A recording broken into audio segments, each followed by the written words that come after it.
این روزا تو اینستاگرام و تلگرام یه خبری پخش شده که پرسپولیس با نظر اسماعیل کارتال سرمربی ترکیه این تیم مهدی طارمی رو میخواد، که انگار مهدی طارمی تو لیست جذب کارتال قرار داره رو میخوام بخرنش. آیا واقعا مهدی میاد ایران؟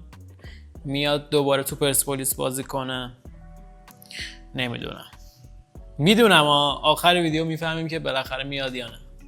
بعد باخت پرسپولیس به سپاهان تو لیگ برتر، بعد اینکه بازی تموم شد، آخرای شب رضا درویش مدیر عامل پرسپولیس از مدیر عاملی این تیم استعفا میده و جدا میشه. هوادار پرسپولیس خیلی خوشحال میشن، میگن که خب بالاخره درویش میره، درویش پرز میره. درویش یه زمان تو پرسپولیس خیلی خوب بود، یه سری خریدا کرد، ولی خب آخرا که دیگه پرسپولیس عملکردش سینوسی شد، همه میگفتن که مقصر درویشه. درویش استعفا داد.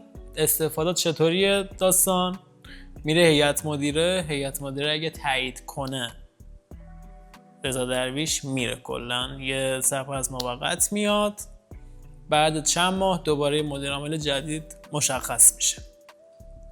ولی چی شد؟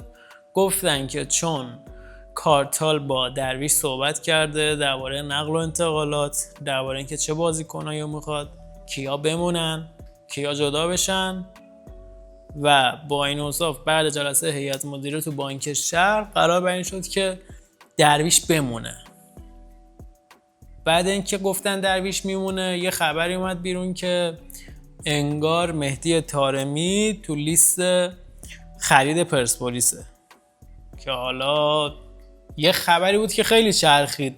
میدونم خیلی دور از ذهنه که مهدی بخواد برگرده ایران و این صحبت‌ها، ولی خب شاید این خبر پخش میشه که نظر هوادار رو عوض کنه نسبت به درویش، بگه او حتما گفتم میمونه، میخواد بازیکن خوب بخرم و ببینیم که چطوری واقعا مهدی میاد یا نه.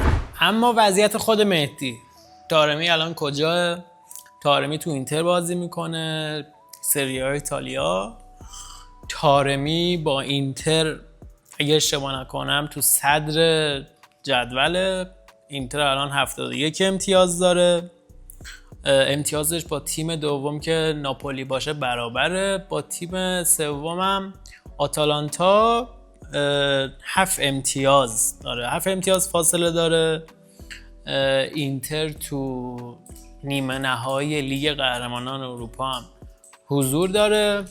حریفش بارسا، با بارسا بازی داره، بازی خیلی سختیه. نمیدونم مهدی برسه به این بازی یا نه، از اونجایی که مصدومه مهدی. حالا درباره مصدومیتش هم با هم صحبت میکنیم. بعد اینکه بخوام درباره قرارداد مهدی با اینتر صحبت کنم، قراردادش 5 میلیون و 500 حالا خورده ایه، میگیم 5 میلیون و 500 هزار یورو با اینتر قرارداد داره. سالیانه قراردادش 3 ساله است.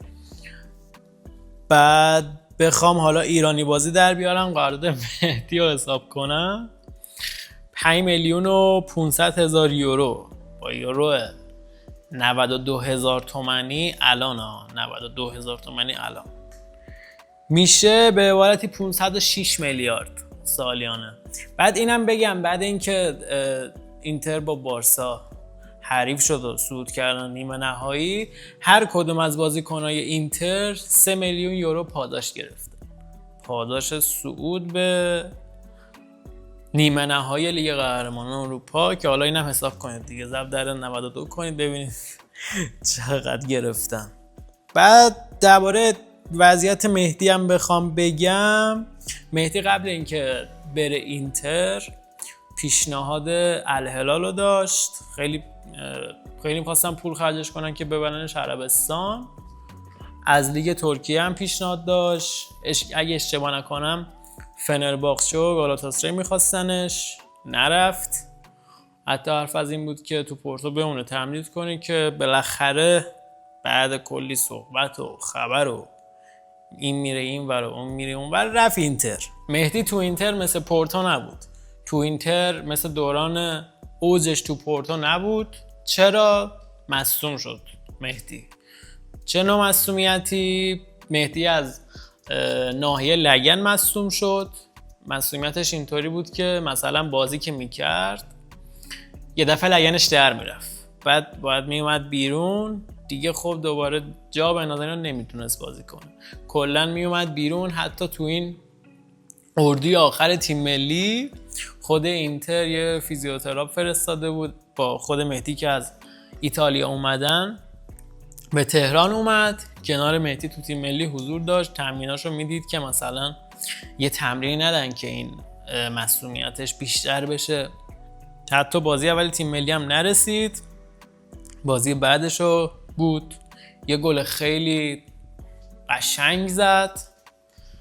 بعد بخوام بیشتر راجع به مهدی بهتون بگم، مسئولیت لگنش بود که اذیتش میکرد و تو اینتر نتونست خوب بازی کنه. حتی همین الان هم مهدی 100% آماده نیست. بعدش درسته بازی میکنه ولی اون 100% توانش رو نمیتونه بذاره. یعنی خب یه جوری بگم یه ترسی داره که اگه خیلی خودش رو در اختیار تیم بذاره، خیلی تو همه صحنه‌ها درگیر بشه، شاید اون مسئولیت لگنه برگرده. به خاطر همینم عملکرد ضعیفی که داشته اینتر میخواد بفروشتش. حرف از اینه که تو این پنجره نقل و انتقالاتی تابستونی طارمی و اینتر میخواد بفروشه. حالا حرف از لیگ ترکیه هست، حرف از امارات هست، به خصوص شباب الاهلی امارات که تو اون تیم سردار آزمون و سعید عزت‌اللهی هم حضور دارن. سردار آزمون اونجا خیلی خوب داره بازی میکنه، اما عملکرد مهدی تو اینتر توی 36 بازی 3 تا گل زده، 3 تا پاس گل داده که آمار خیلی ضعیفیه در مقایسه با اون طارمی که توی پورتو بود.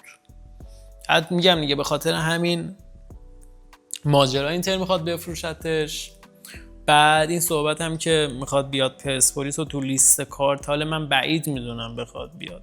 فعلا فکر نکنم مثلا سمت لیگ ایران بیاد اصلا. اگه بخواد تو همون اروپا ادامه بده، حالا با پول کمتر، همون فکر کنم تو همون سری آ بمونه، تیمای رده پایین تر، یا برگرده دوباره لیگ پرتغال.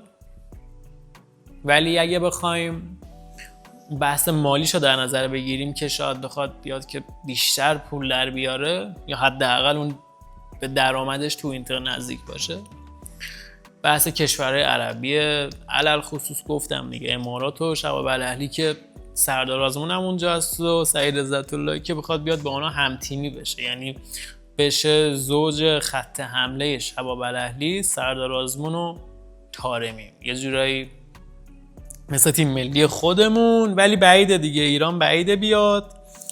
تو هم نظرتو بگو به نظرت میاد دوباره لباس پرسپولیس رو بپوشه؟ اصلا کلا نه، قبلش لایک و ساب یادت نره. همین دیگه، تو کامنت ها بهم بگو به نظرت یه روزی برمیگرده ایران، حالا پرسپولیس باشه یا تیمای دیگه.